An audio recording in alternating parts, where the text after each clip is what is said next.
Hi Aries, welcome po sa ating channel at ito ay inyong Daily Gabay Tarot Reading for June 8, 2024.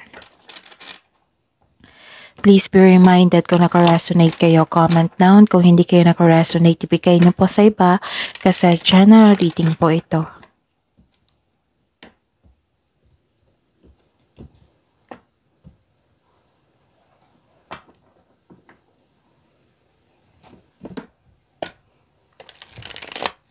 Gamitin ang reading na ito bilang gabay lamang. Please like, subscribe, and click bell button for notification para updated po kayo sa daily tarot reading natin. Maraming salamat po.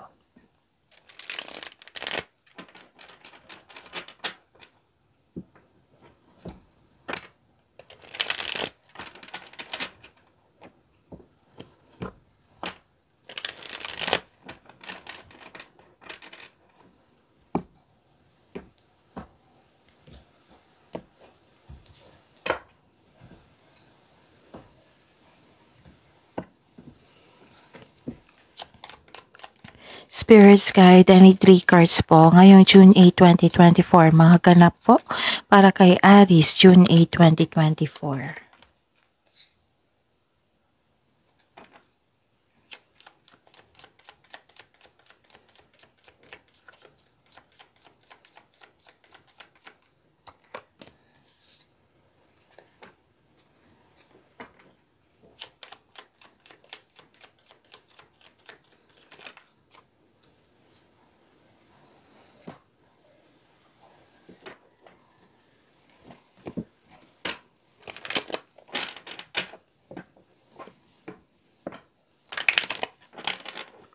Spirits Guide, I need 2 cards po. Spirits Guides, Angels, Archangels, Guardian Angels. I need 2 cards po. Message na po para kay Aries ngayong June 8, 2024.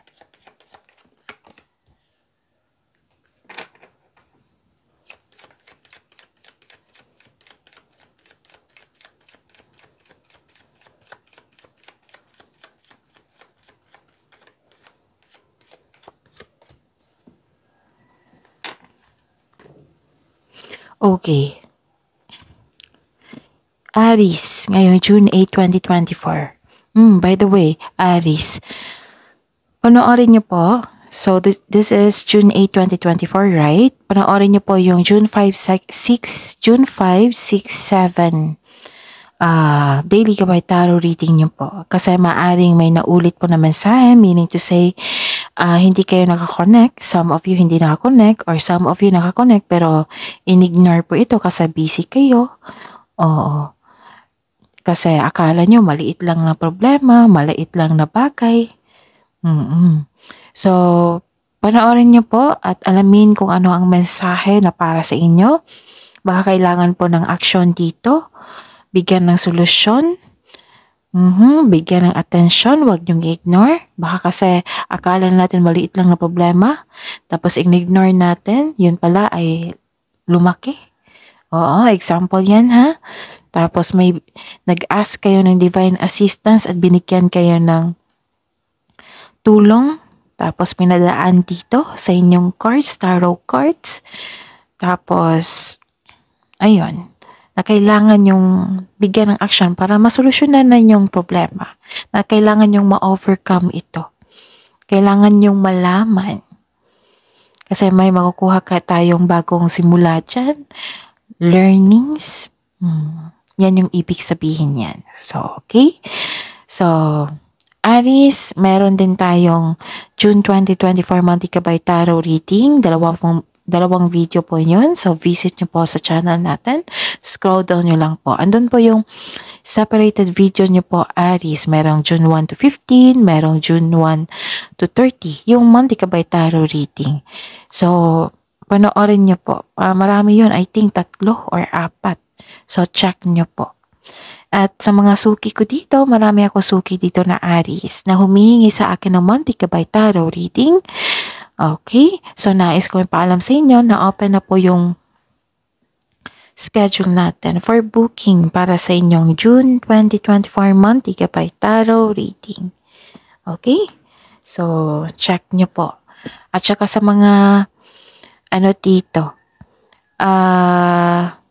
Sa mga gusto magpa-personal reading dito, ito po yung video nyo. Andyan po sa baba yung posted link. I-click nyo po yung link na yan para message nyo po ako for inquiry and for booking. Maraming salamat po. Okay, Aries. May nakita ako ditong ending with new beginning po. May nakita kong ending with new beginning, may nakita kong transformation, may nakita kong nahihirapan, pero nagkaroon ng letting go. So this is transformation, ending with new beginning.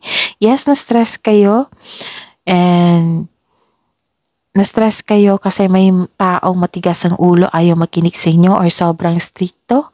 Nagkaroon po ng closure dito, nagkaroon po ng pag-let go kahit nahihirapan kayo. So, ayun. Okay. Actually, 3 card po nagsabi dito. 3 card po nagsabi dito na may transformation. Okay? So, Aries, 3 card po ang nagsabi dito na may transformation, pagbabago. May nakita rin akong relocation, transition, may nakita akong nag-travel palabas, pwede din nag-travel pa uwi. Pwede din nag-travel for adventure. Basta po, nagkaroon ng long distance dito. Transition, movement, travel. May nakita kong distant lands dito, Aries.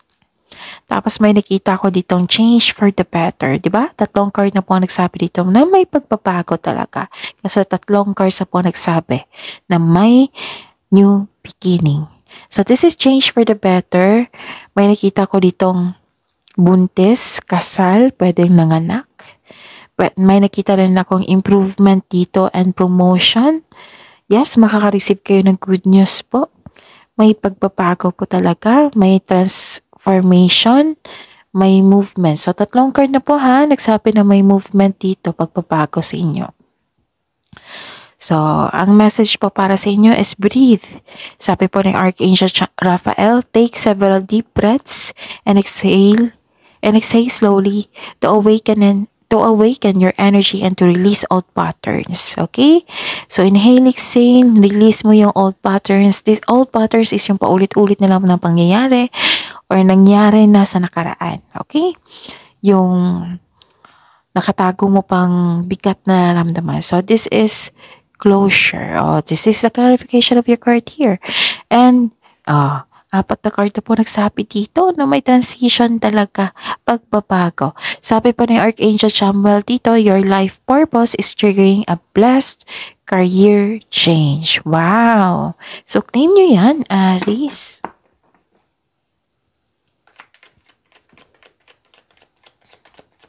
Spirits, kahit ano po ang energy ni Aries ngayong June 8, 2024.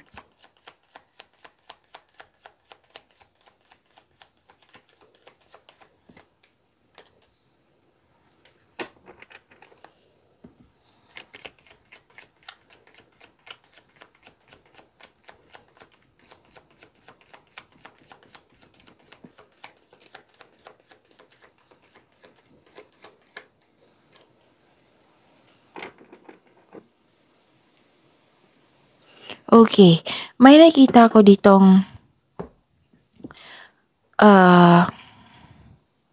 na-stress kayo dito eh. Posibleng may sakit na parating or may taong hindi totoo sa inyo. May tao ko nakikita dito na pinagmamasdan kanya sa malayo. Nag-o-observe siya sa inyo. Pero ayaw niya mag-make move. Tapos, yun, mag-ingat po talaga sa kanya kasi nag-observe, nag-spy po ito sa inyo. At sigurado dito, sigurado na sinabi dito ng card na may nag-spy sa inyo. Mag-ingat sa kanya. May, di ba sabi ko kanina dito sa inyo na may concern kayo sa isang tao na sobrang stricto or matigas ang ulo, ayaw makinig. Andito rin. So, this is the clarification of your card here na may sitwasyon na masakit sa ulo. Or may tao na hindi madaling kausap o matigas ang ulo. Tapos kung may dalang chismis, alamin nyo kung totoo ba yan. Okay? Kasi nakita ko dito na may makaka-receive kayo ng balita. At may nakita ko ditong nagpahinga kayo. May pagsisiyasat sa sarili, pero please be reminded, Aries, kung magpahinga kayo, like for example, nakakaramdam kayo ng pagod, so matulog ng maaga, matulog ng maayos, kumain ng maayos, magpahinga, wag mo nang mag-isip. Oo, wag mo nang mag-isip, wag mo nang mag-overthink. Kung palagay mo na na-re-energize ka na, then dyan kayo mag-isip. And balansehin nyo po na sikapin yung hindi kayo mag-overthink. Kasi nakita ko dito, may pagsisiyasat sa sarili dito. Nagkaramdam ka ng pagod, wala kang pahinga. Nagkaroon ng stress dito, nagkaroon ng anxiety. Yung nakaramdam ka ng pagod or may sakit sa inyo, yung nabibigatan. Pero lalaban ka pa rin, Aries. So nakita ko dito na wala kang pahinga, ayaw mo rin magpahinga, ayun. Pero, sa ngayon, nagpahinga ka, at the end of the day, nagpahinga ka, nag-decide ka na magpahinga, ikaw ay nagpahinga para makapag-isip ng mabuti, para makapaghanda o magpagaling. And, this card asks you to relax, calm your mind, and reflect. Sleep and meditation ay kailangan po. Okay? Some of you nga dito, nakita ko, ayaw nyo mo nang makipagrelasyon kasi gusto nyo mag-focus sa inyong sarili at sa inyong career. Gusto nyo maging handa. Gusto nyo maging stable ang inyong career and money bago pumasok sa mundo ng pag-ibig. So, nakaramdam kayo ng pagod at stress. Pwede din na dahil sa hindi nagkaroon ng pagkakaunawaan. Putting space, please be reminded, Aries, putting space po is respect. Is a sign of respect sa inyong relasyon. Kasi hindi naman tayo robot. Kailangan natin ng pahinga. Kailangan natin ng space. Giving space to our partner. Oo, is a sign of respect also. Pero magsabi kayo kung kailan kayo mag-uusap para ma-adjust nyo po yung schedule nyo.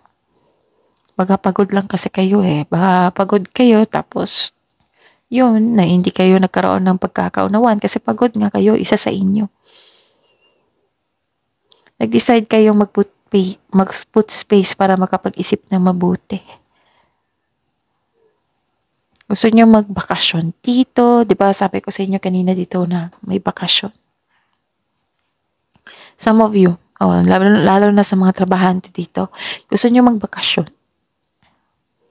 Alam nyo ba, kung magkakaroon ng tamang pagpahinga, tamang pahinga, ito ay makapagbigay ng increased productivity and a healthier mental state. Hindi lang yung sarili natin yung tinutulungan natin, lalo na yung kapwa natin. Para hindi sila madamay din. Yun so this is very good kasi you are decided na pag matapos mo na yung mga gawain mo, magbakasyon kayo. So, 2 card na po nagsabi dito na magbabakasyon talaga kayo. Magpahinga talaga kayo. Pwedeng mag-staycation lang kayo sa bahay.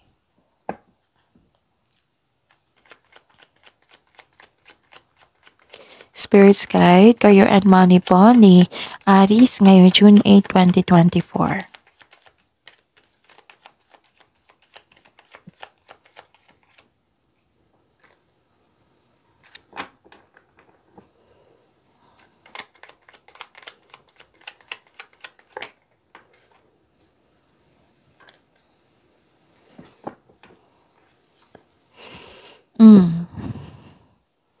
Okay, so this is your career and money, Aries.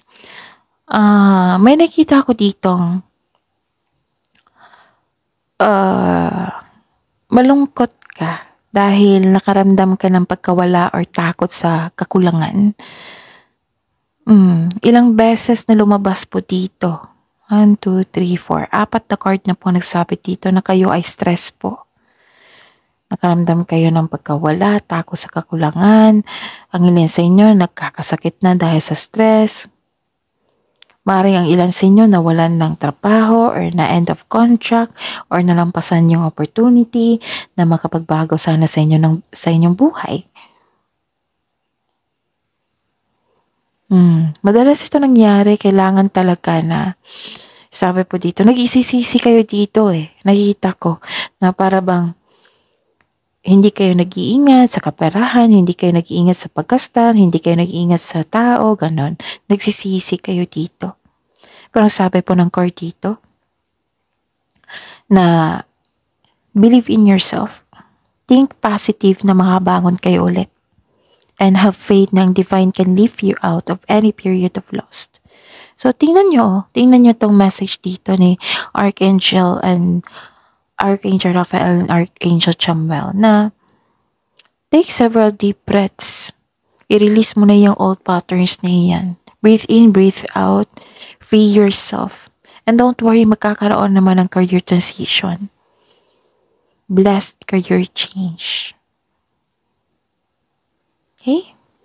Believe in yourself, think positive na makabangon kayo ulit, and have faith na divine can lift you out of any period of loss. Magtiwala sa kung ano ang darating. Kahit na hindi ka komportable sa sandaling ito kasi may pagbabago, please know, nang sabi po ng card dito na makukuha mo ang kailangan mo. So focus kayo sa mind healing instead of suffering, okay? You deserve to be happy, Aries. Ano pa? At saka, may nakita ako ditong dumating na opportunity. Binigyan mo agad ng action, fast action eh. Nakita ko dito, fast action kasi nakikita ko dito, this is the naka-align sa inyong passion, itong offer na ito. Nasabi po ng card dito, ito ang oras na mag-take action sa inyong proyekto, ideas, consider this card as a green light to begin. And you have to be confident. You have, this card asks you to have confidence in taking action. Maraming nag-support po sa inyo. Nakita ko dito lalo na sa mga trabahante dito sa negosyante. Ang pagsunod sa inyong intuition sa negosyo ay sa inyong trabaho rin, ay humahantong sa pagtaas ng kita. Sa pag-level up sa inyong career and finances. Magdadala ito sa patungo sa inyong tagumpay. Okay? May offer na excited kayo. Na yung nagpapasigla sa iyo. Di ba pagod kayo tapos may offer. Yun. Biglang nabuhayan kayo. Spirits Guide, Love Life, Self-Love, Partnership at Romance ni Aries ngayong June 8, 2024.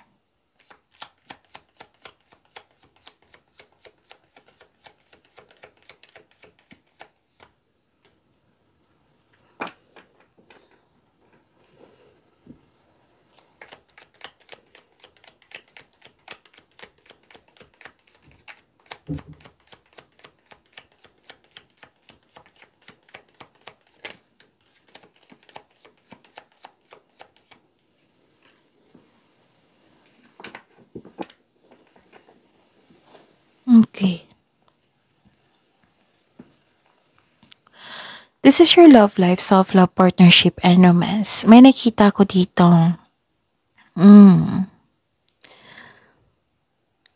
Wow. Nakatanggap kayo ng blessings. Tapos, naging generous po kayo. Nakikita ko dito, naging generous kayo, nagkaroon ng pagkakaisa. Yung sabi dito na makaka-receive ka ng tulong or regalo mula sa inyong family, basta sa isang tao. Pwede din kayo ang nagbigay ng regalo or tulong. Tapos, yes, may nakita din akong nakaka-receive kayo ng malaking pera. Pwede yung return investment po ito ha. Ilan sa inyo mahilig kayo mag-donate or magbigay ng pre-loves clothes, gamit sa bahay, charity, sa mga taong nangangailangan. Ang ganda. May nakita talaga akong biyahe. Ilang biyahe na to? This is inspired kayo. Sa mga single dyan, this card tells you na huwag madaliin upang magkaroon kayo ng relasyon. Kailangan magkaroon kayo ng same vision for the future upang sa gayon magkaroon kayo ng isang healthy relationship soon. Sa mga may relasyon dito sa buhay mag-asawa, you are moving fast in your relationship. Make it sure, it might be bago kakapasok nyo lang sa relasyon. Make it sure na ang couple ay nagkaroon ng vision for the future. Or create a solid plan, solid foundation, and establish any plans before taking this relationship to the next level. And some of you, umuwi kayong successful. This is also traveling ha. You are moving, pwede din hindi literal talaga na traveling. Yung pag-moving forward. Oo. You are moving forward to the next level eh. You use your intuition to guide you to the next phases of your life with confidence. So that is your reading, Aries. Please like, subscribe, and click bell button for notification para updated po kayo sa daily tarot reading natin. Maraming salamat po.